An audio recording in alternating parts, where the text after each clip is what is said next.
right, happy Tuesday night. Welcome into the Slate, a program we go from about 5:08 till we'll take you up until 6 o'clock tonight on this Tuesday 5-game slate in the NBA. We're talking all angles, DFS and DraftKings Sportsbook, betting lines, some props, and we'll dive into all of it. Garion Thorne joins us tonight. Matt Meiselman is here as well. Gentlemen, hi. Meiselman, much more of a loaded slate tonight compared to a week ago where we had just 2 games for opening night.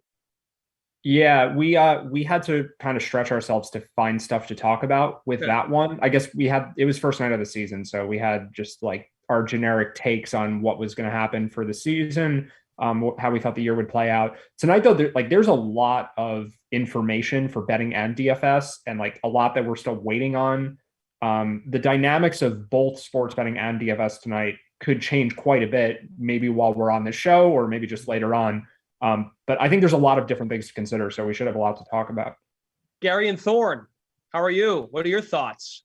Yeah, I'm doing well. Happy to talk some NBA with you guys. It's a really interesting slate in its dynamics because, as Matt talked about, there are, I would say, probably 2 key pieces of information that we're still waiting on that could sort of define the slate. But if history has taught us anything about these 2 players in particular, one, we have a lot of experience dealing with Joel Embiid and LeBron James with injury tags. Mm-hmm. But, I wrote up this slate this morning, and that was before LeBron had moved from probable to questionable. So a little bit more uneasiness there. But, at this point, we see Joel Embiid is questionable, and you kind of go, okay, sure, he's questionable. Cool, Philly. We get it. And it almost seemed like, I don't want to say a boring slate, but because we're so early in the season and we haven't really seen those injuries accumulate, there's not really a lot of like mid-tier guys missing. There's not a lot of notable injuries that are affecting rotations and playing time aside from those 2 players, which obviously they're so massive that the ripple effects here could be just huge. But if they end up playing, it is a weird slate in the sense that we don't really have like you have to play this guy because so-and-so is out, because there really isn't that injury on this slate. Right. Some other guards have taken hits in a direction in which the salaries are going up, right? Like a Maxey is now $6,000. Jordan Poole with Golden State is now approaching $6K. He's at $5,900 for tonight. I guess what makes tonight unique as well is now we look at the Lakers, even without LeBron, the pieces are different, right? We have Anthony Davis and Russell Westbrook to consider, both sub 10K. And with the Sixers, even in games Embiid didn't play last year, well, Ben Simmons was a happier fella and would certainly take more shots. And Ben Simmons, we got him in valuable spots at times last year when Joel Embiid was out for a game. So it does make it interesting to find out which supporting cast guys, a Tobias Harris, or how do the Russ Anthony Davis duo look without LeBron? I mean, maybe they find something there for a Russell Westbrook who needs the ball in his hands, we think, to be the best fantasy player he can be. Some other injuries to keep an eye on. Andre Drummond is questionable tonight for the Sixers. Also, Nerlens Noel for the Knicks, Wayne Ellington for the Lakers, and Andre Iguodala. He is probable to play tonight with a hip injury. We can dive right into the slate. We've got the slate pulled up right now on DraftKings. There is a $500K fadeaway contest tonight, $100K to first place. So we will consider Embiid and LeBron for now, assuming they're playing. Garion Thorne, which direction are we going in as far as who we're paying up for? Yeah, I think there's a couple different routes you can go. For it just being a 5-game slate, there's a lot of very talented players, especially if Embiid and LeBron are active. I think obviously you start at the most talented position. You've got a decision to make between Curry and Doncic, both possibly in blowout potential spots. That has to be factored in a little bit. So in a weird way, I think my favorite quote unquote high tier play on this slate is probably Julius Randle at $9,500. I just think I'm at a point with Randle where when he's priced below 10K, I think it's almost like automatic that you have to put this guy into a lineup. It's almost kind of funny that he's on a slate with Nikola Jokic as the 2 top options at center if Embiid does not play, because Randle's too good to refer to him as a poor man's Jokic, but he comes into this game averaging the most points per game, the most assists per game, and the most minutes per game on the Knicks. And the only reason he doesn't lead them in rebounds per game is because Mitchell Robinson's grabbing 12, where he's grabbing 11 and a half. Randall actually even has a higher usage rate than Jokic so far this season. Jokic is on the second night of a back-to-back. Right. I mean, that game between the Nuggets and the Jazz could be like glacial in terms of pace. So in a weird way, I just think Randall's the best dollar for dollar center on this slate. And I don't think he's quite being respected by this salary. We'll get to his prop tonight too, which had plus money last I checked at 23.5 points. I found that to be very interesting. We will talk sportsbook tonight. Matt Meiselman, where are you starting tonight on this 5-game slate, DFS? So I think there's a couple quick points that I want to go back to before I get to Randall. Just like bear with me for a sec, because I think you guys both touched on some things that are really important here that we should like continue to highlight. So one, LeBron basically played every game last year, at least until he got actually injured. So I think that this slate will be telling just to see if this year is going to be the same. Like LeBron's getting up there in age. Maybe the Lakers are going to treat him differently this year. So whether or not he plays tonight could actually have pretty large ramifications for how we should think about these situations going forward. And then at the same time, like Glash, you mentioned, these are two new teams, the Sixers and the Lakers, with different rosters than what we're used to seeing. So if Embiid doesn't play, if LeBron doesn't play, we're kind of guessing as to what the rest of the roster looks like in their absence. So it's not the same as last year. And I think for that reason too, this is a situation that could give us a lot of information going forward. The other thing before going back to tonight's slate, more specifically, just with the way that late swap has become more of the norm for people, like last year and probably even more so prior years, if you would have told me like we're going to get LeBron news at 8:15, I would have been so excited that no one's going to know to get to Westbrook, Davis, the other backups, whatever. Like that just doesn't seem to be true anymore. People have gotten so good at catching this news. Like last night, for example, Kelly Olynyk was announced as the starter for the Pistons at 7:20. And he still managed to get 12.5% ownership. Like no one was going to play him before that. And even like that was a totally out of the blue, like, oh, Kelly Olynyk's starting. Like, why would anyone care about that? And he's still like, I thought he was in a great spot. I thought no one was going to play him. He still actually wound up being one of the higher owned players on the slate. So it's just like, maybe if LeBron doesn't play, we have different decisions to make. And that brings me to Randall. So okay, he's going against Embiid. And like, this is so much different than his other matchups. First of all, he didn't play that well against the Celtics. He got 2 overtimes there, and that's what contributed to the massive fantasy total. Like he had a decent game, but nothing special. And then he just played the Magic twice, which is like, you're not going to compare Orlando's front court to Joel Embiid in terms of defense. Like this is a much harder spot than he's had so far this year. But if Embiid doesn't play, Randall could be my favorite player on the slate. So just to kind of tie this all together, if Embiid's ruled out, people are going to want to play Tobias Harris, Andre Drummond if he's healthy, and then other guys on the Sixers if he's out too. I don't think the swap that you see people make enough is to say, oh, wait a minute, Embiid's out. No one's there to protect the rim. I'm going to play Randall now. So that's the interesting dynamic where like, yes, late swap is sharp enough where people will know to go to the backup of the player who's not playing, but they may not be as attuned to go to the opposite side of the game where like the Sixers defense falls apart without Embiid. So I don't love Randall tonight, but I absolutely do love him if Joel Embiid doesn't play. So I know that was like very long-winded. I just hit like 6 different things. But yeah, that's basically like my overview for what's going on today. You're both very interested in Julius Randle. That's the takeaway for me. In different ways. In different ways. Yeah. Right. Gary, and I think you alluded to this a few moments ago, but you worry about blowouts, right? With Golden State at the Thunder, then you have Luka and the Mavs hosting the Rockets. Is that a good enough reason to fade a Luka or a Steph Curry if you're trying to, of course, get 2 studs into your build? I don't think you necessarily worry about fading them. There are maybe these are maybe spots where tertiary guys or secondary components of these teams might not get the kind of run we're used to seeing, but if you look at the usage rate for both these players, how many shots Curry's been able to take in the 3 games he's played so far, and just, the level of efficiency that both these guys play at. I mean, we're talking about people who historically average 1.5 to 1.7 DraftKings points per minute.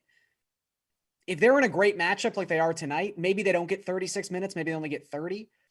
That could actually be enough if they don't end up having to play the fourth quarter. And again, that's just speculation. I would say Golden State probably a little bit more worrisome in terms of the blowout potential in this spot. Oklahoma City has just been atrocious offensively. I mean, there really is a couple scenarios where they just don't score enough points to keep up with the Warriors, and that could mean a short night for Steph. But the Mavericks are carrying the highest implied team total on this slate, and Doncic is far and away their most important and impactful player. It's hard to just say fade that guy because there's a 25% chance he doesn't play in the fourth quarter. So no, they're still well within the best plays of the night. Obviously, you have to kind of pick one considering their salaries, but I wouldn't worry too much about the blowout potential for those two guys. I guess Meiselman, maybe you make the case then for Luka, because the Rockets to me have been sort of ish competitive. They've got some veterans that kind of keep that thing glued together. I don't think they're a great team, but OKC is so young. Maybe the Rockets, they've just got enough pros, just enough pros to make that a ball game for Luka and just a bunch of shooters. Yeah, I honestly don't think you can go too wrong just with the decision between these two guys. I think Luka is probably a better fantasy player generally than Curry is. He just does more. And I think like in the same quality of matchup, Luka would probably average a few more fantasy points. They're roughly the same price. So like there really isn't a ton of a difference here. I think it's more, well, first of all, if LeBron doesn't play, I think Russell Westbrook is by far the most undervalued stud for tonight. And then that's a whole different conversation. But assuming like LeBron plays, Embiid plays, whatever, these are the top two options. I think it's more about just getting a lineup where you actually sort of mini stack here. Like that's not something I usually think about a ton for NBA, but I think it is most relevant when you have a potential blowout where like if Luka's going to hit his huge game, the game's probably going to need to stay close. The same is probably true for Curry. So like if you're playing Curry, you probably want to consider Shai Gilgeous-Alexander. If you're playing Luka, I think Christian Wood will be somewhat popular. I do like him. I think the guy no one's going to play tonight, and the guy I want in just about any lineup that has Luka, is Kevin Porter Jr., who is coming off like the worst game anyone's ever had, where he played 37 minutes, 8 turnovers, 6 fouls, basically did nothing, didn't shoot well. But he's getting every opportunity to go out and put up fantasy points. He did have a big game 2 games ago against the Thunder. Like this is a guy who can get 60 fantasy points because he just does so much. He's playing so much of the game. So I'm not opposed to that at all. And I think this is a guy who's going to be, also because of the positionality at point guard, he could be 5% owned tonight. So it's not that I'm fading Luka, playing Luka. It's if I have Luka, I want to make sure I have this, and this with it. If I'm playing Curry, I want the same deal. So it's more about like full lineup consideration for me. Can we elaborate? Say LeBron is active, okay? Which I think we're right, like we discussed off the top of the show. LeBron is dealing with an ankle injury. He's been downgraded to questionable. He was probable this morning, right? What if LeBron does somehow play? Do you still have any interest in a Westbrook or a Davis? Westbrook's at 9,000, AD's at 9,200. Whoever wants to go first, go for it. It's a really interesting spot with the Lakers just because we're still kind of feeling out what exactly is sort of the hierarchy in Los Angeles when all three of these guys are playing. It seems like Westbrook, since a horrendous opening game to the season, they've given him the ball a little bit more. He's setting a couple more ball screens for LeBron. Like he's doing some different things that weren't apparent in game 1. He's trying. The assists are way up, right? 9 against Phoenix, 13 last game. Exactly. And that's been directly to the detriment of LeBron James, who, at one point we were listing as a point guard on this lovely website because he was leading the NBA in assists. So if you look at LeBron's stats through 3 games, a couple things become immediately apparent. And again, it's a week. I don't know if these are massive trends or if they're just isolated, but he's taking more 3-pointers than he ever has before, likely because the lane is so clogged because of Westbrook and Anthony Davis. He's also got his lowest usage rate since his sophomore season. Now, 28% is still a pretty good usage rate, but it's not a LeBron or a peak LeBron usage rate. He's also just got a 22.8% assist rate, which is by far the lowest assist rate of his entire career. So still really good in a vacuum, but not quite LeBron. So I would even say right now that if all 3 play, I just think on a nightly basis, Anthony Davis is probably my favorite play. He seems like the most consistent of the 3. He's usually priced around $9,000. But I mean, it really opens up, obviously, if LeBron is out. And if not, LeBron's in kind of a weird spot because small forward, he's the only small forward eligible player on this slate priced above $8,000. Right. Like there's just not a lot of top tier options at small forward if you're not looking to play LeBron James. Like it's just interesting how it all kind of breaks down and how he kind of becomes the linchpin to this whole slate. You can find Garion Thorne's article on the DK playbook tonight. He does mention that LeBron is the only small forward that's like viable. I mean, maybe you get like a value piece at that position. You know, it jumps out to me too. Not that he's the only one that's viable, just that like he's the only. If you're looking to spend up at that position, it's him. It's him. Like that's it. That's it. And I would even say like that's not the route I'm looking to go if he's playing, but. If you have the money, yeah, he's there. He's the only person there. You're writing the article. You got to pick a stud, and that's it. That's pretty much your choice. I find what I find alarming about the Lakers is their fourth most expensive player is Carmelo Anthony at $5,200. To me, that's wow, quite a drop off there with that old Lakers basketball team. Meiselman, do you have a take on the Lakers dynamic? Are they still a wait and see team, or we just have to see what it looks like, assuming LeBron plays? I think that's partially true, and I think Garion is right to a decent extent there in a basketball sense. From a DFS sense, though, I do think it's true that everyone is just going to go cheaper at small forward because there are studs at point guard, there's studs at center. But I think if Joel Embiid and LeBron James play tonight, my two favorite players for DFS might be Joel Embiid and LeBron James, because I think what you see a lot of the time is that there's an expectation, one, that LeBron might not play. So I'll just, load up Anthony Davis and or Russell Westbrook and just hope he's not in. And then if he is in, maybe people are worried that he's not 100%. So they just play the other guys for that reason. LeBron is still arguably the best player in the NBA. He is capable of monster fantasy games at any given time, and he could be in single-digit percent of lineups tonight. So for that reason, I think LeBron becomes a great play if he's active. The Lakers, to me, though, they are a mess, and the wait and see comment, I think, applies to more of just what they're going to be the rest of the year, what their rotations are going to look like. We've seen them close games with Avery Bradley at times, Austin Reeves at times, Carmelo Anthony's playing big minutes, any given night. And this is the weirdest thing to me, is that they, in a situation against the Grizzlies the other night, their last game, when they needed free throws at the end of the game, they actually subbed in Malik Monk, who is their seventh man, to shoot 2 foul shots at the end of the game ahead of LeBron, Davis, anyone else that they actually had on the court at that point. The Lakers rotation is not sorted out by any means. And I think in a couple more weeks, we may just have a better understanding of how the team functions. But I definitely am just bearish on them overall. I think if LeBron doesn't play, the Spurs win this game. I think if LeBron does play, the Spurs could still win this game. I think that the Lakers are in real trouble just because they have two great players who are, LeBron is probably a top tier player, but in the regular season, he just doesn't play as big of minutes as some other guys. Same is true of Davis. And after that, who's good on the Lakers after those two guys? I just don't see how it gets better for them. I think it can only get worse. And we're seeing one way that it can get worse. If something's wrong with LeBron, where he has to miss a significant stretch of time, oh my God, this team could get really bad really fast. Garion said this earlier. A lot of the mid-tier players, the mid-tier price range guys are available tonight. We don't find many guys that are questionable. If you consider just 4 names that we brought up earlier in the show: Drummond, Noel, Ellington, Iguodala, who is probable. So where are we finding value? If we want to play Curry or Luka, and then potentially work in a Julius Randle, for instance, where are we going to find value in this 5-game slate, Garion? I think there's a couple different ways to go. If you need true bargain basement value, I think a lot of people are going to look towards the Thunder center situation. We are playing a little bit of a guessing game in that regard. Do we think Mike Muscala is going to play significant minutes in the stead of, just the opened up minutes that are created by the absences there? Or, is Isaiah Roby suddenly going to be back in the rotation just because Derek Favors isn't playing?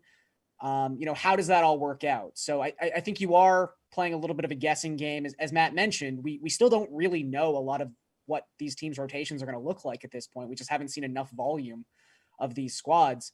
I will say one name I am intrigued by, not part of the center rotation in Oklahoma City, but Lou Dort is kind of a fun name tonight. He's $4,700. This is someone who began the season in the Thunder's first game. He was priced at $6,000. So you're getting a little bit of a buying window here. You're kind of buying the dip if you want to buy into Dort tonight.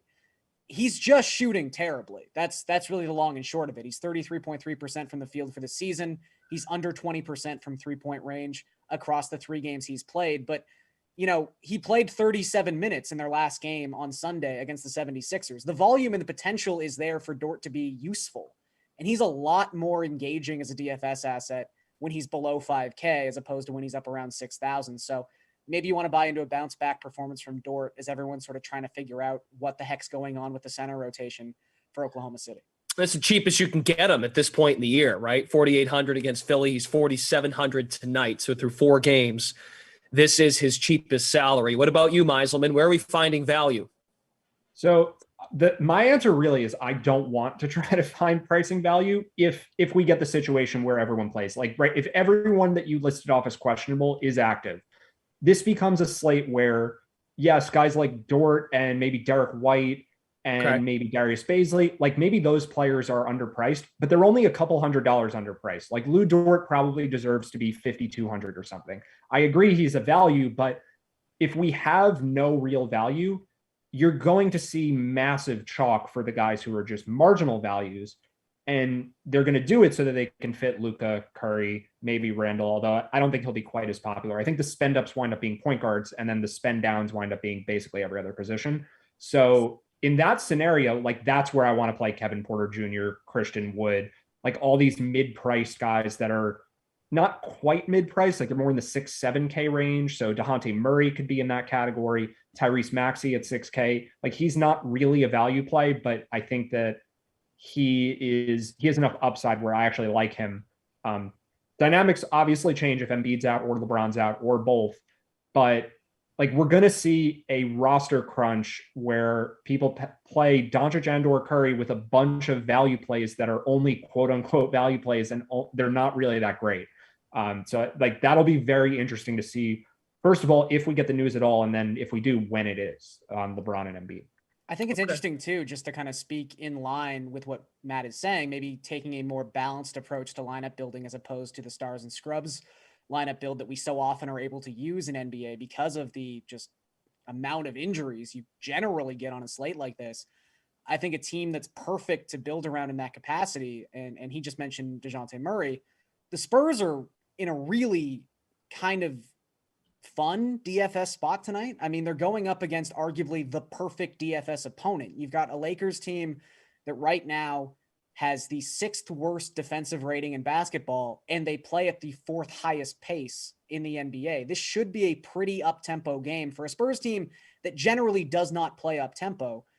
And you've also just got a roster full of mid-tier value plays. DeJounte Murray, with how many viable point guard options there are on this slate, maybe he goes a couple percentage points under what his ownership should be, despite the fact he's been pretty good. And he's been really, the assists haven't been there like you maybe would like them to see, but the potential assists are off the chart. I think that those are coming at some point for DeJounte Murray.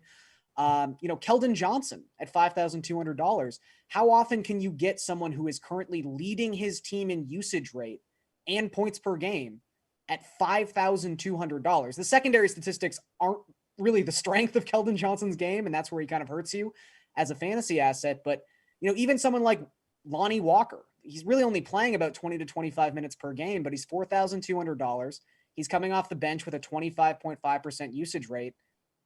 I just think the Spurs, in a matchup where they maybe are expected to score 5 to 10 more points than they normally would, in a scenario where you don't want to pay up and spend all your capital on a single player, they could really be a nice stack that kind of accentuates that mid-tier vibe.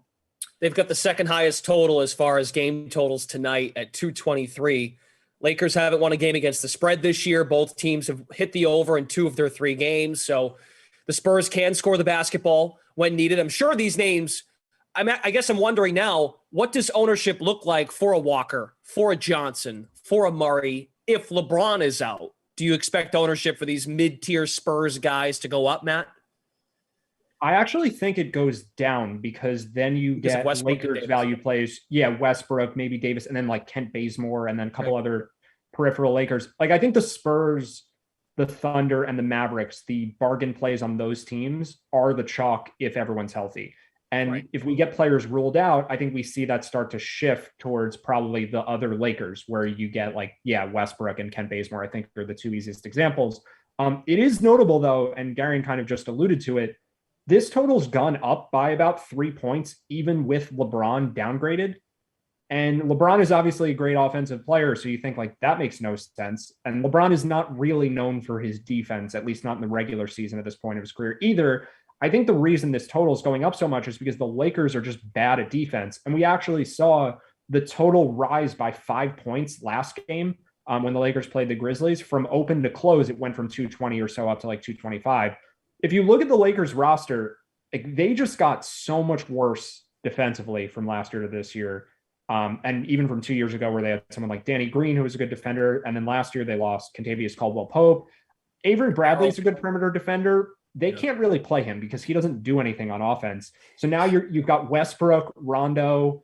I mean, DeAndre Jordan doesn't really defend in any capacity. Like Anthony Davis should be playing center, but it doesn't seem like the Lakers want to do that. So to me, like, this is a team, especially on the perimeter, that is going to be really awful on defense. And this is a great spot for guys like Murray and Derek White in particular.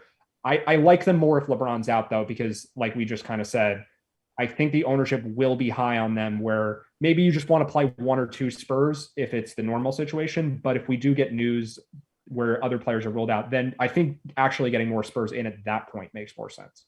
What about Denver and Utah?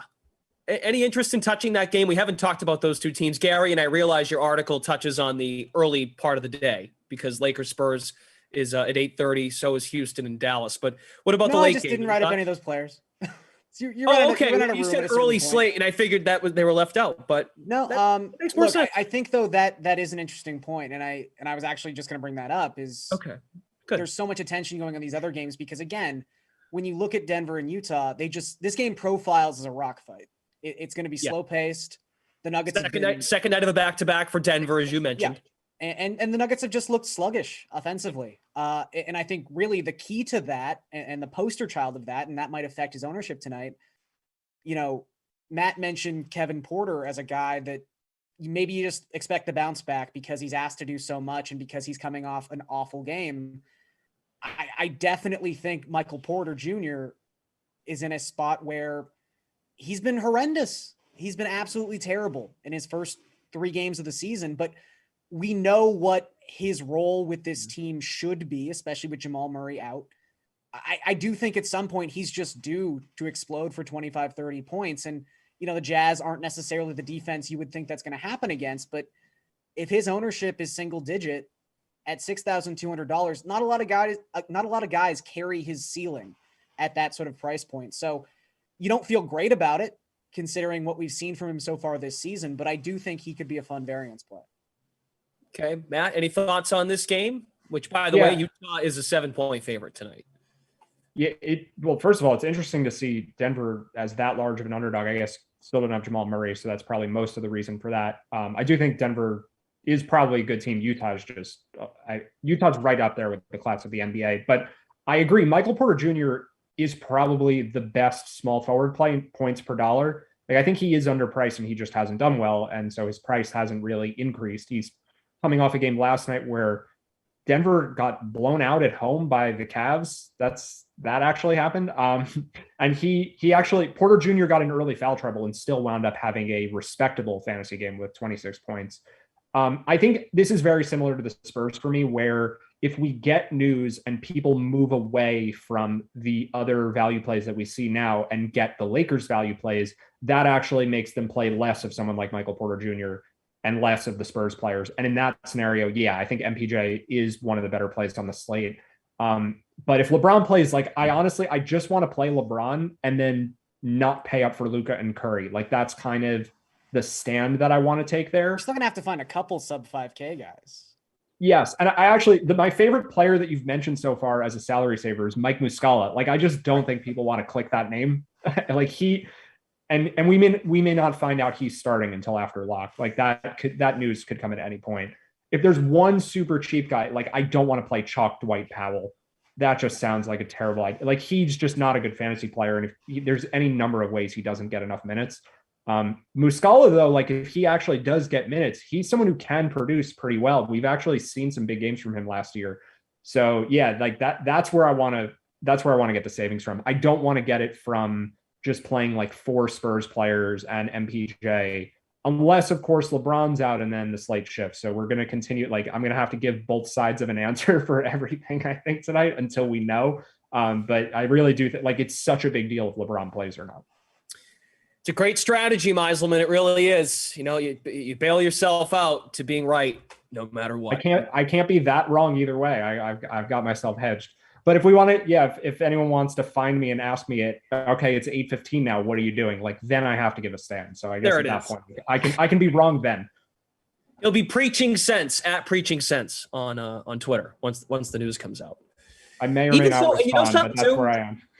If you want to make any case for Jokic, which he played 35 minutes last night, even in a blowout. So that doesn't feel right on the second night of a back-to-back to play him. It's not like they got blown out by the Cavs and he played 20 minutes. Look, there's never a bad time to play Nikola Jokic. If we're just being honest, he was the best fantasy player in basketball last season. He's been incredible so far to begin this season, even in less than ideal circumstances. So, I mean, I would assume that of the stars, he is going to carry the lowest ownership. So again, it's just an unappealing game. I think most people are going to glaze over that game and just say, you know, that one could finish 105, 100, and it wouldn't shock me, which is just not necessarily an ideal fantasy situation. But like I said, there is never a bad time to play Nikola Jokic, especially if you think people aren't going to be playing him as much as they should be. Total is at 219.5, which is the lowest on the slate tonight in all both of those teams, Nuggets and Jazz. They have not won a game to the over this year. Nuggets are 0-3, Jazz are 0-2. Any other thoughts before we move to the sports book on the DFS side with this 5-game slate?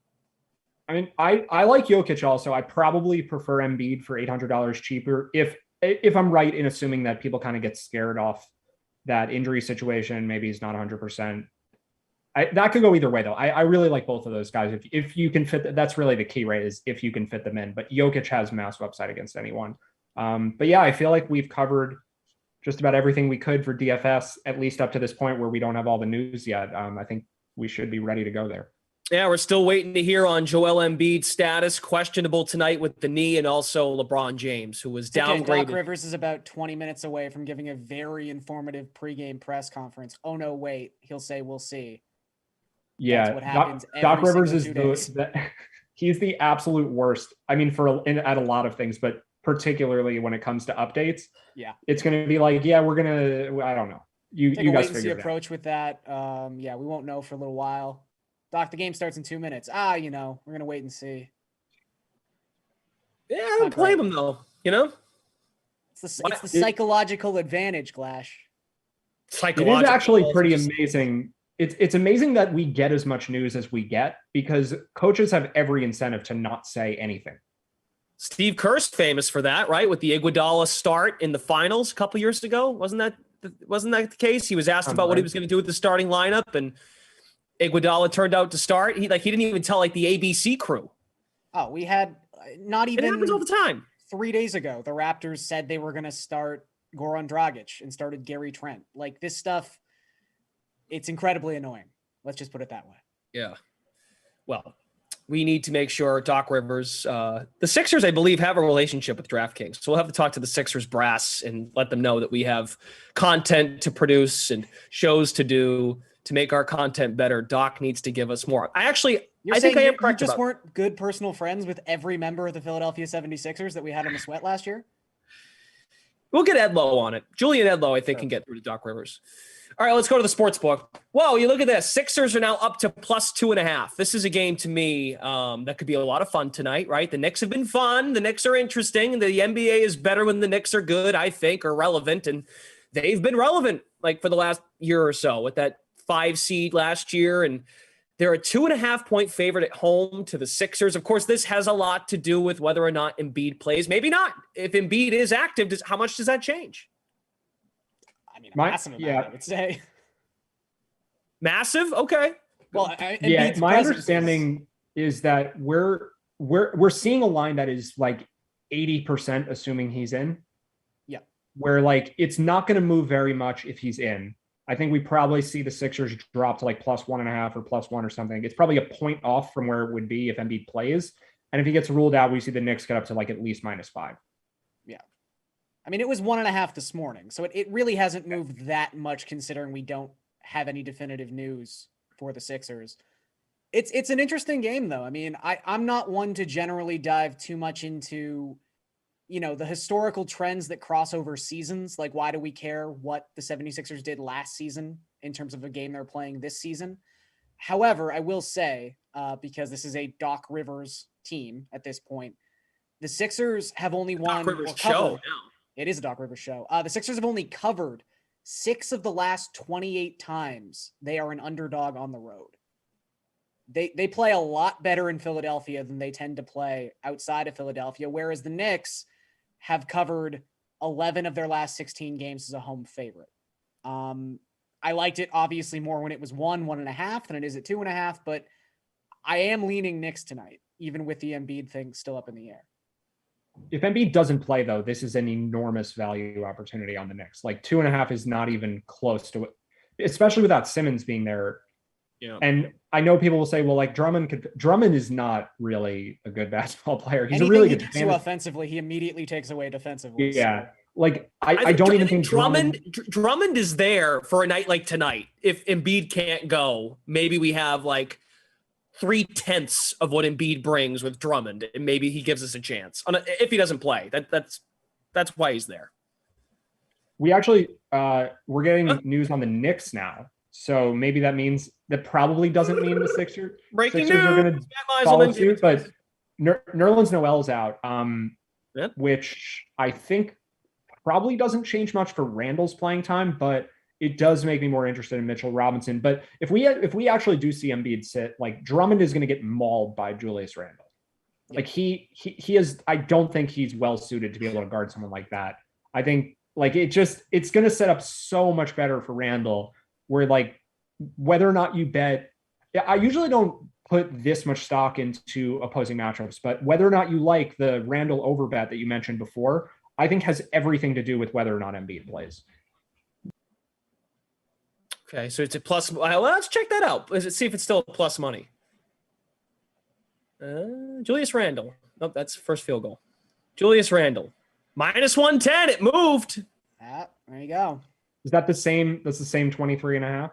Uh-huh. But as Meiselman said, double overtime against Boston. And what do we take out of playing the Orlando Magic twice? Right. Well, I do think that prop is moving to coincide with the point spread moving with the Embiid speculation. Like I don't know that it's because sharp bettors are betting it.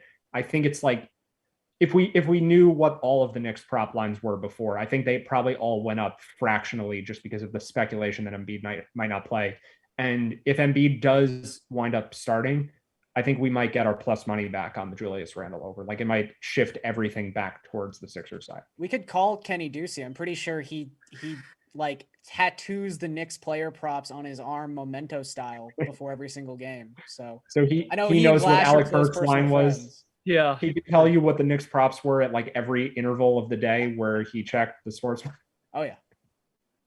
That's how you get Jesus to follow you on Twitter, man. That's the level of commitment you have to have. Bing bong. So, all right. So we'll keep playing this up. Say Embiid's out. Anything else you like from this game? Do you want to lean towards some props on the Sixers side? Do you feel confident in any of those as far as point scorers, rebounders? I mean, I wouldn't say props necessarily, but sometimes we see the props move, sometimes we've seen the line move, and some you don't necessarily see that total budge all that much. If Embiid's not playing, I just have serious questions about how the 76ers are going to score in this game. Yeah. Tobias Harris probably has to. Like there's not much. Yeah, there's really not much else. Tyrese Maxey is going to really be taking 20 shots in this game, and sure, he's looked all right, but when that's truly your secondary option, considering how good the Knicks are on defense as well, I mean, just how hard this team tries. I think that's something that doesn't always kind of get baked into lines. Like which teams really just try, and the Knicks definitely are that team under Tom Thibodeau. There we go. Yeah, you got it. There you go. Yeah. I was just questioning myself. I feel like I'm saying a nursery rhyme. It doesn't want to come out.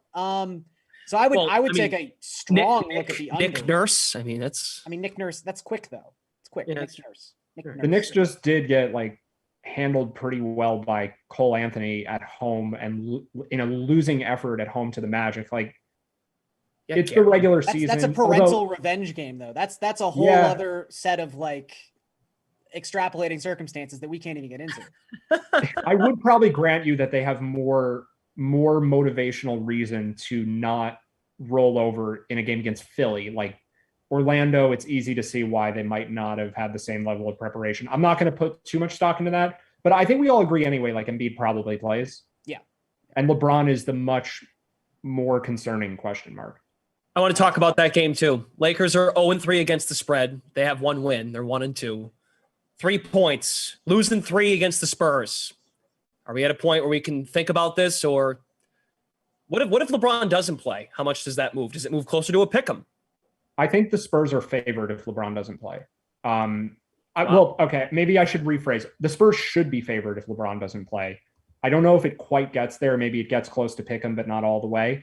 I think we're 3 points off with this line across the board. So it opened 4.5 with LeBron supposed to play. At that point, I would have said the Spurs should only be 1 or 2 point underdogs.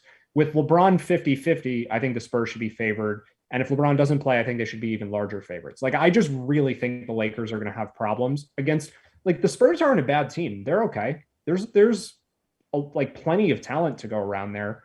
I think they're a middle of the road team. And the Lakers without LeBron, I think they're a neutral court underdog against this Spurs team if LeBron's out. I would agree. I mean, I think that when you look at San Antonio, there's nothing that really necessarily jumps off the page for what they've done so far this season, but they're just competent. They're competent across the board. Every person they put out on the court is a competent player. Their defense is well above average. They're very much like the Knicks. Striking resemblance. They don't turn the ball over. They're just a competent team, and I don't really know what the Lakers are when you take away LeBron James, because remember, we saw last season, whether it was, in terms of their just overall record or their record against the spread, the Wizards were better when Russell Westbrook wasn't playing. So if you're suddenly going to make Russell Westbrook a central cog in this Lakers team unchecked by LeBron, if LeBron's not there to reel this guy in, it could get really ugly really fast against a team that, again, is just solid. So I would agree. If LeBron gets out, I'm hammering the Spurs. Okay. Sounds good. 2 other games I want to get to. We can certainly talk about the Nuggets and the Jazz too, but the other 2 games, when we consider how big of an underdog they are, the Rockets, of course, and then the Thunder, I'm wondering how you both feel about the totals in these games. 222 Rockets and Mavs. That's moved about a half point since we put together our show rundown. And Nuggets and actually, I did mean to bring up the Nuggets. Well, actually, no. Who cares? I'll bring up the Warriors and the Thunder. I'll bring up the Warriors and the Thunder too, even though that's at 223.5, which that is still the case. Do we feel like an under is more favorable here because we don't have trust in the Thunder and or the Rockets? So I actually think that the Thunder are undervalued on the spread there. I think the Warriors are getting a little too much credit. So I'm not as worried about a blowout there. And that probably leads more towards a high scoring game. The longer Curry's on the court, the more we see a potential over. And the same is true on the OKC side. If Shai Gilgeous-Alexander's on the court, that also leads to plenty of scoring. So I don't have a great take on the over under. Maybe Garion has a better one, but I do think my favorite spread bets tonight are the Spurs potentially, and then the Thunder. And totals wise, I don't have as strong of an opinion there. Okay. Yeah, I would just say for the Golden State Thunder game, I would lean under just as a general rule of thumb. I just can't trust this Thunder offense to be part of a game or a game environment where it's that high scoring. They just have looked anemic. Their last game, it seemed like Shai Gilgeous-Alexander was easily his best game of the season. And if that's a sign of things to come, they obviously move from the worst offense in basketball to just slightly below average in terms of competency. But we're talking about a team that right now is scoring less than 95 points per 100 possessions and has the third slowest pace in the NBA. And the Warriors are a team that sort of do like to dictate pace. I think it's more likely this game ends up more up-tempo than the Thunder are used to, as opposed to slower than the Warriors are used to. But I just can't trust the Thunder to do their part in helping this game get that high. Like, the Warriors could score 120 points tonight, and this game could still hit the under, and that terrifies me. And the Thunder only scored 91 points against the Rockets. Yeah. The Rockets. That tells you something, right? I mean, the other two games they played in, Jazz, buzzsaw of a defense, and Philadelphia is pretty good too. 86 against the Jazz, 103 against the Sixers. Anything else we feel strongly about? A prop? Anyone? How about Steph Curry? 33.5 points? Sure? No? I'm just much more interested in anything potentially happening news-wise in both the Knicks and the Lakers games. Well, we know that, Meiselman. But to me, it's just everything there. I don't have a good enough reason to like that much in these other games.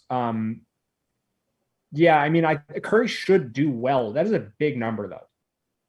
Sure is. He's hit it once. He's been in the 20s twice.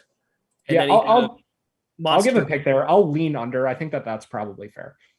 Yeah, I would too. That's a pretty large number. I mean, look, you could have some fun. I mentioned the Spurs. Fun. Every single one of their key offensive pieces, their points prop is essentially 15.5 or 16.5. Yep.